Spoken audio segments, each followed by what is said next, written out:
Oops. You caught me at it. Hello. How are you all? Nice to see you. Yeah, here I am in my studio, and you must have a secret way of capturing me while I'm trying to concentrate, so well done. I'm working away on the underpainting here. And you'll remember from my talk, I said, you know, an underpainting is like building a house. If you have no foundations, the house falls to bits during a storm. But if you build the foundations deep, whatever storm comes up in life, your house will weather it. It's the same with the painting. It's the same with your existence. Right now we are weathering a storm globally.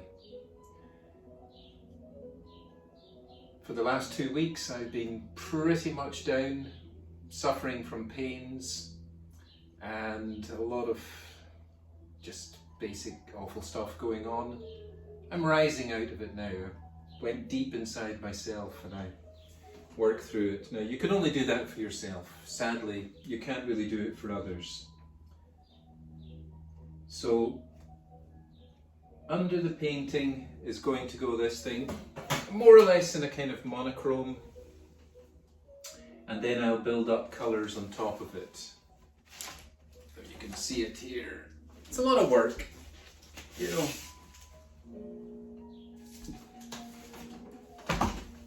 And there you are.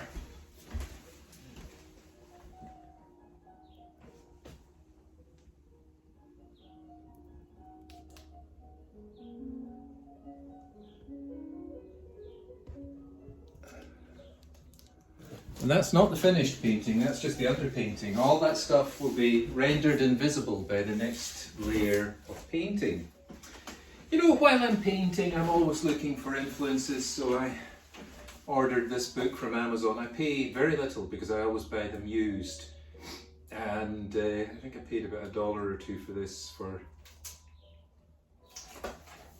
great bird paintings of the world. As I'm painting a lot of birds just now, I want to see what other great artists have done. And actually, this, to be honest, this is the first time I've cracked open this book. I've just had a glance at it, and they're okay. That's my favourite there, I think, this painting called The Goldfinch. That's just my first glance at the book, by Karl Fabitius, or Fabitius. There it is. It's a nice simple painting, but I love the feeling of that bird against the background there. It's perched on that,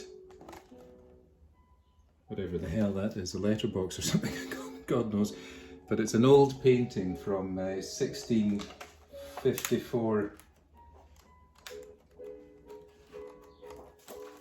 Anyway, as I was talking about that just now, your foundations, building it up, and also the pain that I went through in the last 2 weeks. So using that theme, I want you to look at the work of an artist who I particularly have always liked since I was a child, Frida Kahlo. She's a Mexican artist, and she did live a life of pain.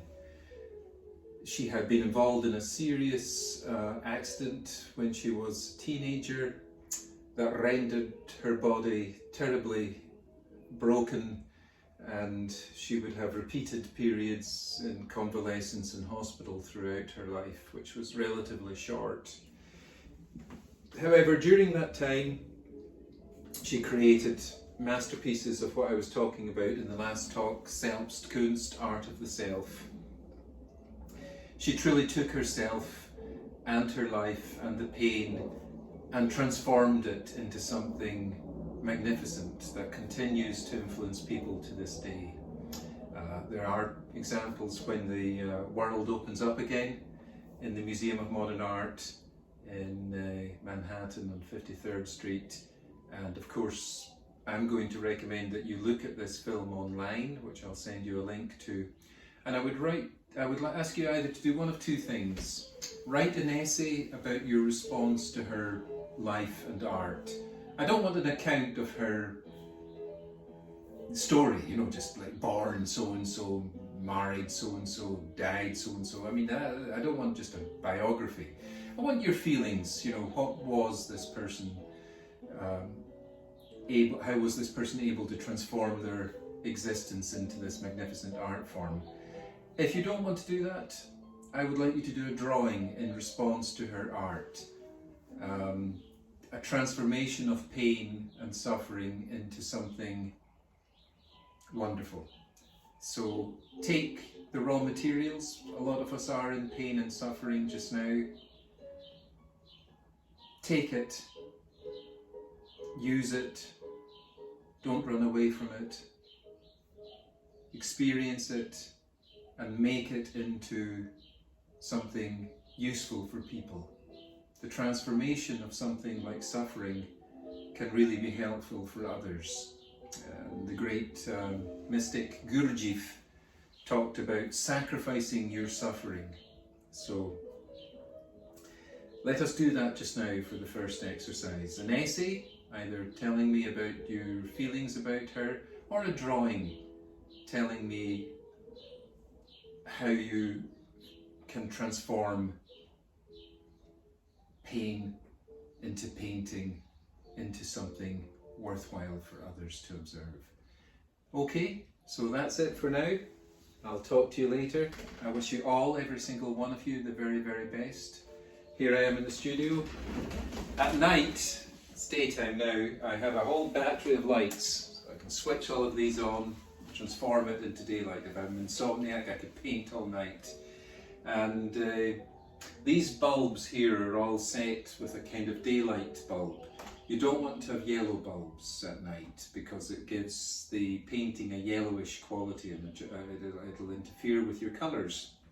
So here we are, the nighttime, well not nighttime now, but this would be what I have at night. So if you can rig up some space in your house, do me a drawing or write an essay and I'll send you the link to the film. I wish you all the very best, everybody.